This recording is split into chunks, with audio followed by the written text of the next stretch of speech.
Perang Vietnam, sebuah konflik yang mengubah bangsa-bangsa, memisahkan keluarga, dan meninggalkan luka dalam sejarah yang masih terasa hingga hari ini. Tetapi apa yang sebenarnya terjadi dalam perjuangan panjang dan brutal ini?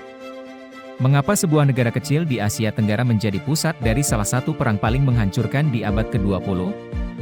Inilah kisah Perang Vietnam, sebuah cerita tentang kekuasaan, perlawanan, dan biaya kemanusiaan dari sebuah konflik. Untuk memahami Perang Vietnam, kita harus kembali ke akhir abad ke-19. Vietnam adalah koloni Prancis, bagian dari yang saat itu disebut Indochina Prancis. Selama beberapa dekade, rakyat Vietnam mengalami pemerintahan kolonial yang keras. Pajak tinggi, sumber daya dieksploitasi, dan perlawanan terhadap kendali Prancis ditanggapi dengan penindasan brutal. Pada awal abad ke-20, seorang pria bernama Ho Chi Minh muncul sebagai tokoh kunci dalam perjuangan untuk kemerdekaan Vietnam. Seorang nasionalis dan komunis yang penuh semangat, Ho Chi Minh percaya pada hak rakyatnya untuk menentukan nasib sendiri. Terinspirasi oleh ideologi komunisme dan didorong oleh sentimen anti-kolonial, ia mendirikan Viet Minh, sebuah organisasi revolusioner yang berkomitmen untuk mengakhiri pemerintahan Prancis. Selama Perang Dunia Kedua, Jepang menduduki Vietnam, sementara Prancis sementara waktu tersingkir. Kekacauan perang memberi Ho Chi Minh dan Viet Minh kesempatan untuk semakin kuat. Pada akhir perang tahun 1945, Viet Minh mendeklarasikan kemerdekaan Vietnam. Namun, Prancis tidak bersedia melepaskan kendali begitu saja. Perang Indochina pertama dimulai pada tahun 1946. Selama 8 tahun yang panjang, Prancis berjuang untuk merebut kembali kendali atas Vietnam, sementara Viet Minh berjuang untuk kebebasan mereka. Perang mencapai puncaknya pada pertempuran Dien Bien Phu tahun 1954. Melawan segala rintangan, Viet Minh mengalahkan Prancis, menandai titik balik dalam sejarah. Perjanjian Jenewa tahun 1954 mengakhiri pemerintahan kolonial Prancis di Vietnam tetapi membagi negara itu di paralel ke-17. Utara, yang dipimpin oleh Ho Chi Minh, menjadi negara komunis. Selatan, yang didukung oleh Amerika Serikat, diperintah oleh Ngo Dinh Diem, seorang anti-komunis yang keras. Pembagian ini membuka jalan bagi Perang Vietnam. Pada tahun 1960-an, dunia berada dalam cengkeraman Perang Dingin. Amerika Serikat melihat penyebaran komunisme sebagai ancaman langsung terhadap kepentingannya. Presiden John F. Kennedy meningkatkan dukungan Amerika untuk Vietnam Selatan, memberikan penasihat militer dan bantuan untuk melawan pengaruh komunis. Di selatan, sebuah pemberontakan komunis yang dikenal sebagai Viet Cong mulai menguat. Didukung oleh Vietnam Utara, mereka menggunakan taktik gerilya untuk mengguncang pemerintahan Vietnam Selatan. Panggung telah disiapkan untuk konflik yang lebih besar dan lebih berdarah. Pada tahun 1964, sebuah insiden di Teluk Tonkin mengubah segalanya. Dugaan serangan terhadap kapal-kapal as oleh pasukan Vietnam Utara membuat Presiden Lyndon B. Johnson mendorong resolusi Teluk Tonkin, yang memberinya kekuasaan luas untuk meningkatkan keterlibatan as di Vietnam. Pada tahun 1965, pasukan tempur Amerika tiba di daratan.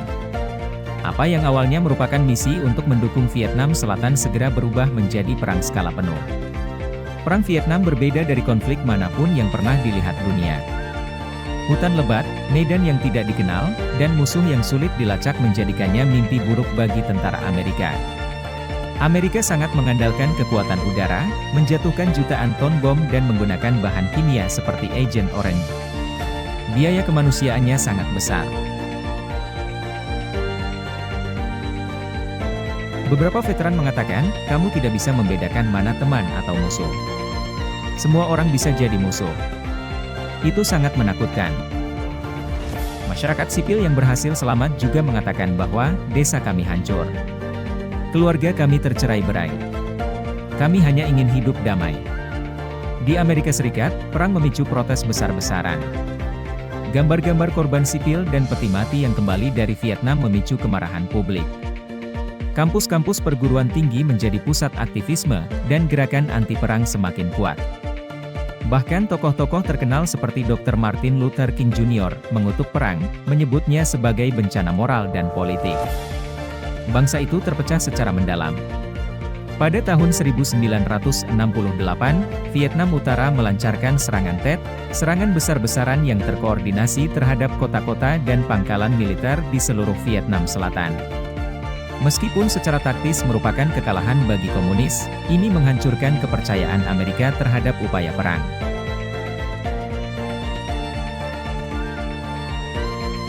Opini publik semakin bergeser ketika jurnalis terpercaya seperti Walter Cronkite menyatakan bahwa perang tidak dapat dimenangkan.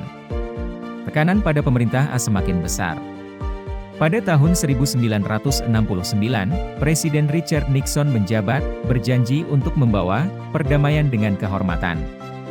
Pemerintahannya memulai proses yang disebut Vietnamisasi, memindahkan beban pertempuran ke pasukan Vietnam Selatan sambil secara bertahap menarik pasukan Amerika. Pada tahun 1973, setelah bertahun-tahun negosiasi, perjanjian damai Paris ditandatangani. Pasukan Amerika meninggalkan Vietnam, tetapi konflik belum selesai. Pada 30 April 1975, Saigon jatuh ke tangan pasukan Vietnam Utara. Perang berakhir, dan Vietnam dipersatukan kembali di bawah pemerintahan komunis. Bagi Amerika Serikat, ini adalah babak menyakitkan dari kekalahan. Bagi Vietnam, ini menandai akhir dari perjuangan panjang untuk kemerdekaan, tetapi dengan biaya yang tak terbayangkan. Hari ini, Vietnam berdiri sebagai bukti ketahanan dan pembaruan. Luka perang tetap ada, tetapi begitu pula semangat rakyat yang berjuang untuk masa depan mereka.